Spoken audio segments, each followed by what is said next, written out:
Nigeria and the Islamic Republic of Pakistan have over the years committed to deepening cooperation in various fields. Against this backdrop, the two countries keep opening new avenues for cooperation. In 2014, Nigeria and Pakistan charted the course for closer cooperation in various fields. This development reviewed the achievements recorded in military cooperation and resolved to foster closer ties in the areas of agriculture, trade, textile production, pharmaceutical manufacturing, oil and gas inclusive. There is also the projection to increase bilateral trade volume from $70 million annually to $1 billion. How far and well have this projection played out? This will be about the focus of diplomatic ties today, and my guest is the Pakistani High Commissioner to Nigeria, His Excellency Aga Umar Farouk. You're welcome to Diplomatic Ties. Thank you. My name is Omini Odan. This and more will come your way after this time out. Stay with us.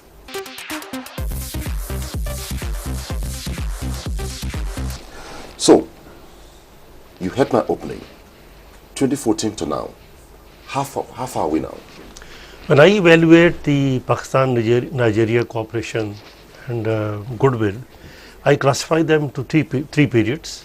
The period one starts soon after the independence of Nigeria, and it sustained itself till in late 80s, in which we had tangible cooperation in terms of provision of teachers, agriculturists, irrigation experts, and doctors.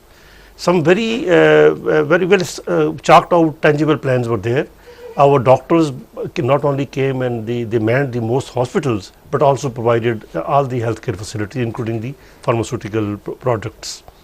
The teachers came from three sources. Everybody knows it. One of the major sources was Pakistan, especially in the field of biology, mathematics, physics, chemistry, Arabic, and English.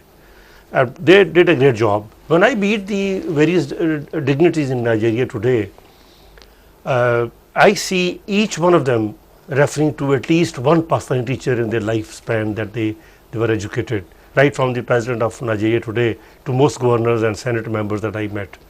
So that provides the backbone of our goodwill. The second period of the cooperation expands from 1980s to 2009. In this time period, we tried to develop some better understanding. Some MOUs were drafted, some tangible plans were made, some commissions came into being, but they did not make any tangible progress. However, the provision of skilled human resource and those who are in medical education services continued. In 2009, again a new era started, and it lasted to 2014, in which we had some very meaningful not only defense cooperation but also in terms of irrigation, pharmaceutical, and other industry like textile, like manufacturing. There was some cooperation. And then we had the time frame of 2014, in which the landmark visit by President of Pakistan materialized. And that visit not only resulted in strengthening our bonds, but also resulted in formulation and at least putting them into a formal system in shape of 5 MOUs. And that is my focus today, the 2014 High Power Delegation. Pakistani president led a 70-man delegation to Nigeria after many years. What was the significance of this visit, this huge visit to Nigeria? Actually, this huge visit had huge consequence positively for both countries. And not only the president brought a very large delegation of basically businessmen and investors, but also soon after there was a very large delegation from Nigeria, plus 45 people from the major leading industries, investors and businessmen who visited Pakistan to attend the Expo. Expo is one of the largest exhibition happens in Pakistan after China, in which about 80 countries are represented, and Nigeria delegation stayed there for 7 days. So these two events did help in strengthening the relationship. However, there was one impediment. The impediment was the timing of this visit. Why this visit was of strategic significance, it created enough fuel for fueling the passion and the cooperation, but timing probably was slightly wrong, because soon after the government had to run up to elections, and the new government was in place, and the result is that in spite we have some very tangible and comprehensive MOUs in hand, the present incompetent ministers are still busy with their transition period and with their occupations, and I don't know if they have time to look at them. I am trying to reignite the spirits, and I am very positive as the cabinet stabilizes, we will make better progress. But there is hope, definitely, because governance is a continuum. I very honestly believe my hope is multiplied with this present government, because I heard both speeches by the policy speeches by the president. In first, he gave his priority as education, security and agriculture. That is exactly all MOUs are aimed at. Okay, let me start with trade now. One of the targets was the two countries were very happy with trade relations over the years, and the trade relations were just at a paltry $70 million annually. And the projection from 2014 was by the next 5 years, we want to see jack up from $70 million to $1 billion. So where are we now? Nigeria and Pakistan are in the same pot. Both countries have undocumented economy, a large portion of it. Both countries have black economy also in place, whether we like it or we don't like it. So 70 million is what is the formal economy, a trade pattern. As per my understanding, the informal trade pattern has been many-fold more, and we're trying to make sure that it comes into the formal category of trade ratios, so that it can be recorded. But the trade pattern that I've seen now is that generally the trade pattern remains on trading like imports. We have yet to progress on the issue of investment with a view to boost the manufacturing capacity.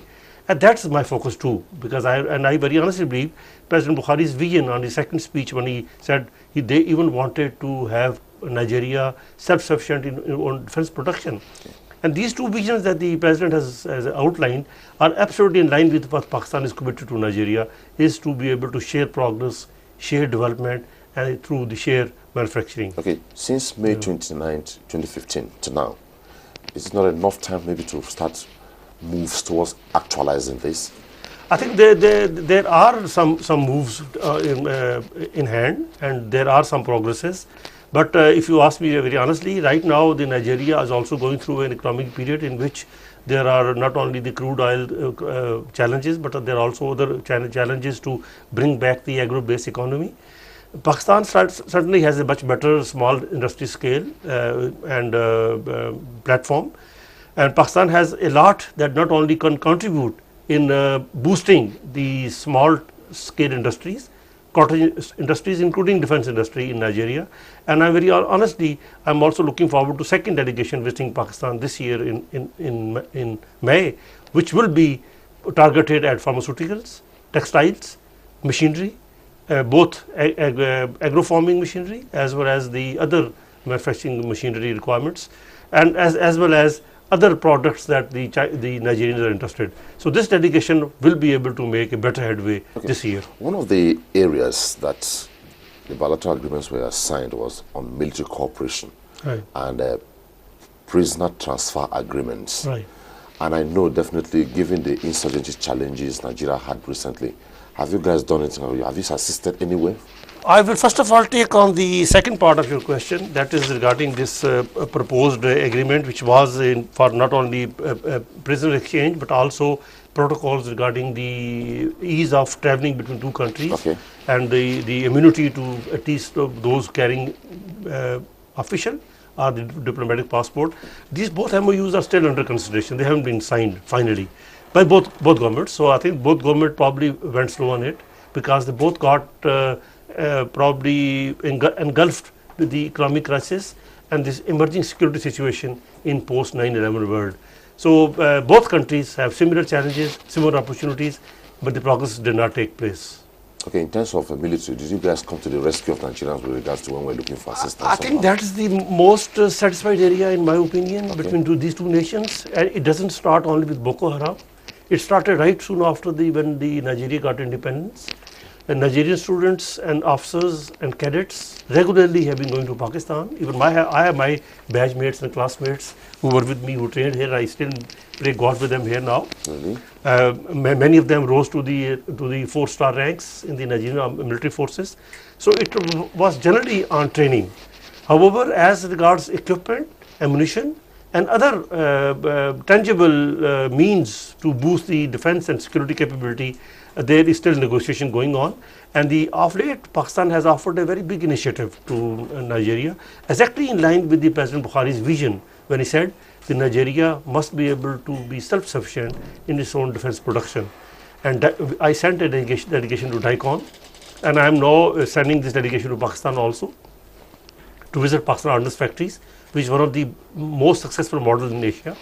And our quality and their better worthiness has been proven, because we also have a similar challenge of security, both from foreign aggression as well as the internal security dimension. So there's a lot that we can share to each other. As regards the cooperation in last 7 years has multiplied in defense field, especially when the large number of senior Nigerian military officers started going to Pakistan for their senior leadership courses. Okay. National Defense University, Pakistan, where I was president for 3 years, has been training about 8 to 10 officers per year. And most of those officers today are either 2-star, and some of them are even 3 stars. Okay. So there is a tangible cooperation and a very tangible goodwill, which has translated in meaningful cooperation. Okay. Well, viewers, the program you're watching is Diplomatic Ties, and our focus today is on bilateral relations between Nigeria and Pakistan. Precisely from 2014 to date, how far has it gone? More on this after this time out. Stay with us.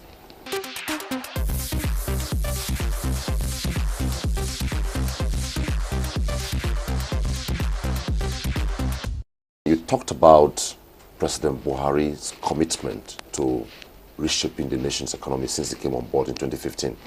What will you say, what is your own assessment from a Pakistani point of view, is anti-graft war in Nigeria? Nigeria, Pakistan has similar challenges. Okay. And we have the similar issue that what Nigerian nation is today facing, and President Buhari is trying to focus on those. I think we both have to do a lot in this regard, and I very honestly believe the kind of leadership today is being provided at national level in Nigeria. Nigeria will come out of it successfully, and at least whether they can recover or not, they will prevent it for future. Now, pharmaceutical and manufacturing, where are we now? In pharmaceutical, we are very well off, and let me allow me to proudly mention that there's not a single Pakistani manufacturing company which ever has been blacklisted. That's where our quality stands, and we have some very good cooperation going on.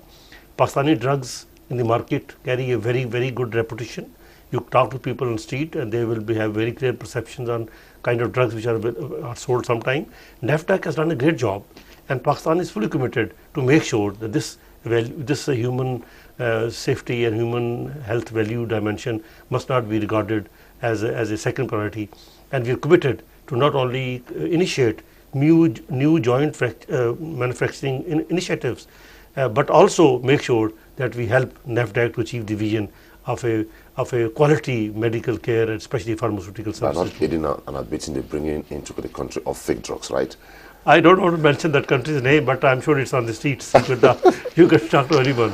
So are you anytime soon coming to establish some maybe pharmaceutical industry in Nigeria? Yeah, there's already. Agro-based industry in Nigeria? Are there new ones available? Yeah, there's already, there are many pharmaceutical joint. Not importing the drugs from your country to the country. No, I'm talking about manufacturing. Staying here to manufacture. I'm talking about manufacturing, okay. Absolutely. Okay. We are doing it because the biggest challenge was while our drugs and pharmaceutical products were rated best in quality, we could not compete in price. Because when you go for quality, the price raises, and a common man on street, you will agree when he sees the pockets too. So therefore, we decided that we will now start doing joint manufacturing in Nigeria.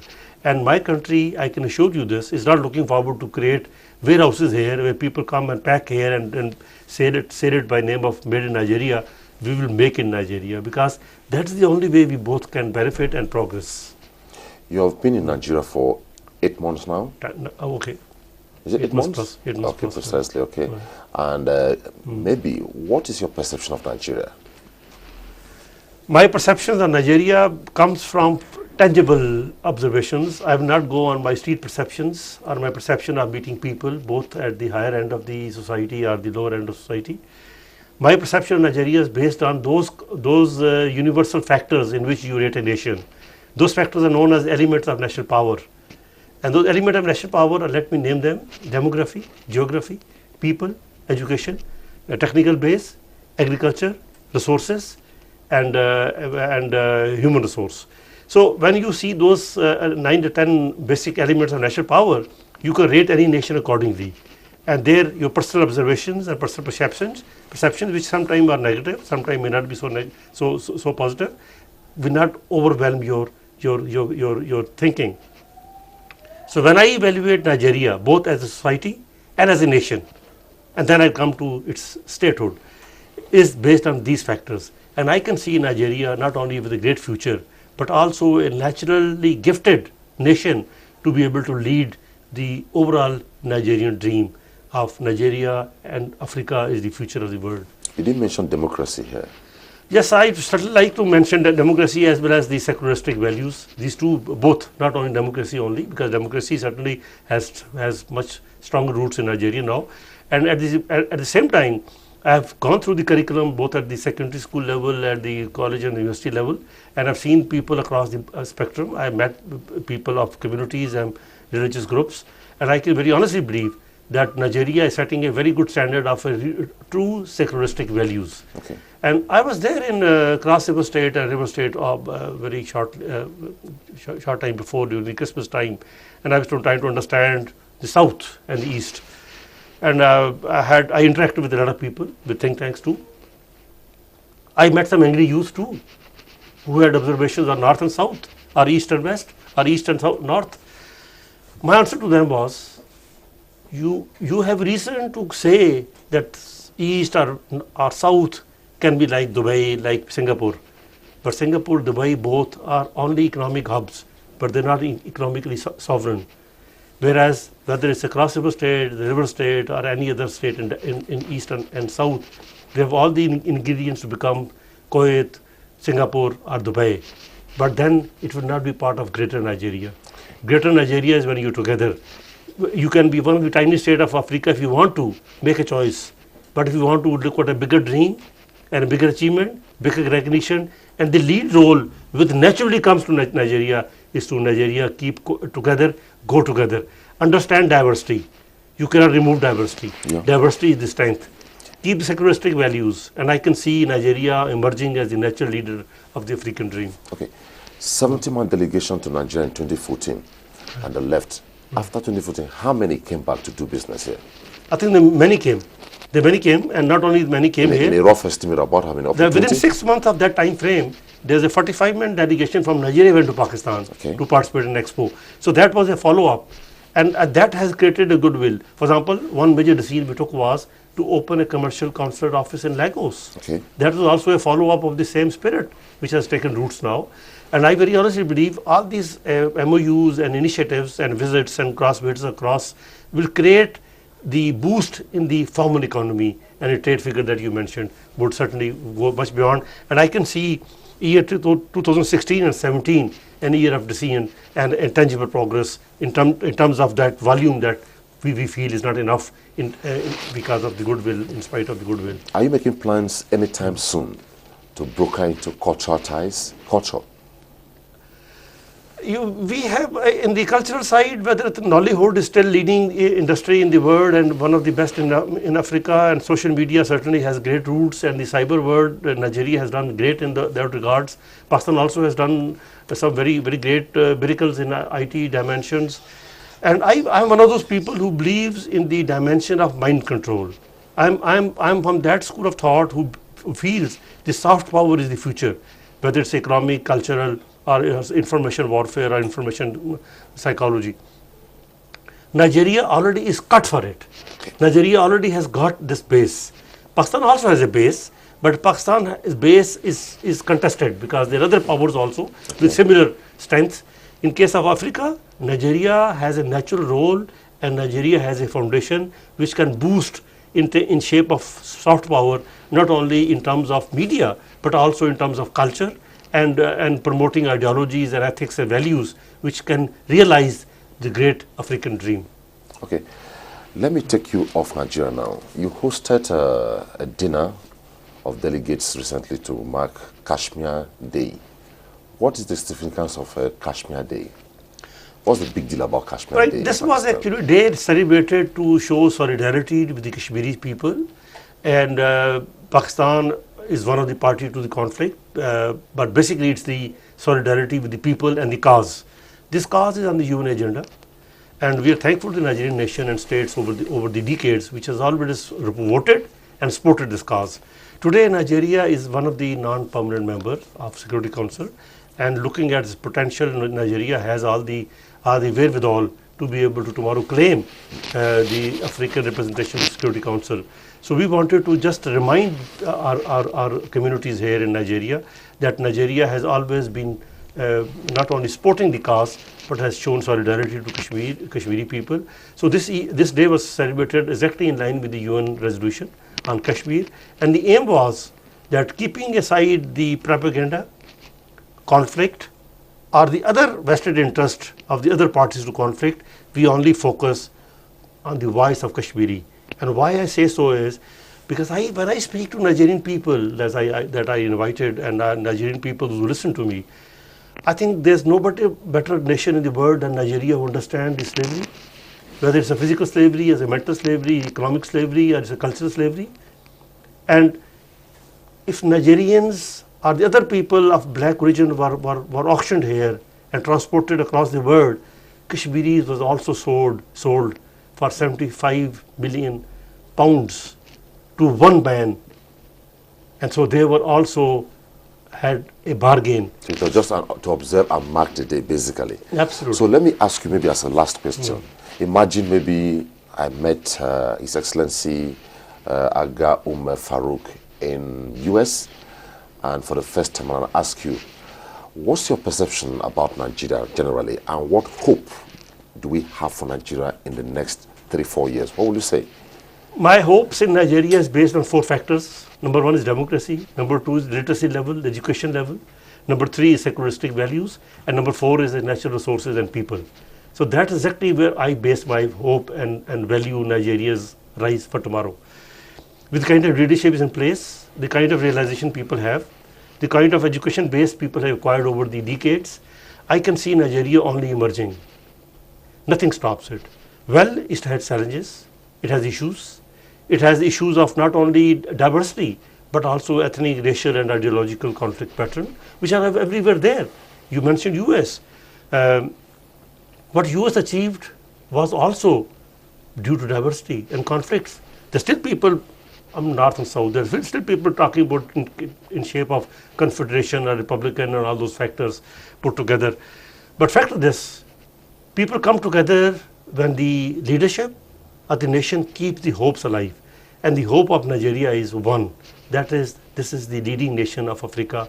It can only be greater if it stays together and benefits from its core potential that it has been gifted. Nobody has given them as a reward. This is Nigerian own indigenous capacity. So as the High Commissioner of Pakistan to Nigeria, imagine your tenure is over. What is that legacy you would leave behind in Nigeria so that it will be said it was during your time you achieved this?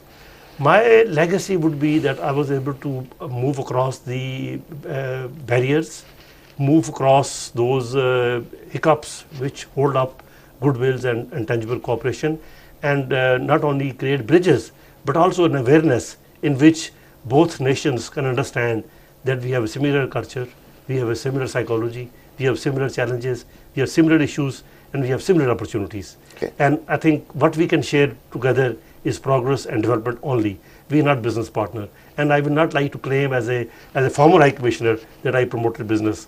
I'd like to claim that as a former High Commissioner, we shared values, we shared ethics, we shared development, and we shared progress. Okay.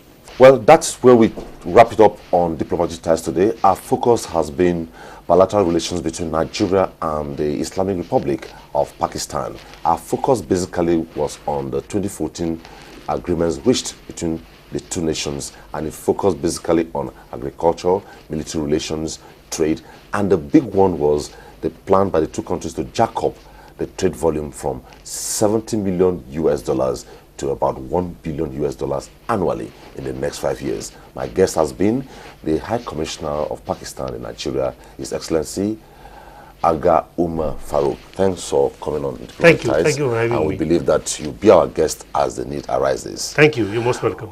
Be our guests same time on yet another very interesting package of diplomatic ties. From now till then, and on behalf of all of us here, Omini Odan is my name. Bye-bye.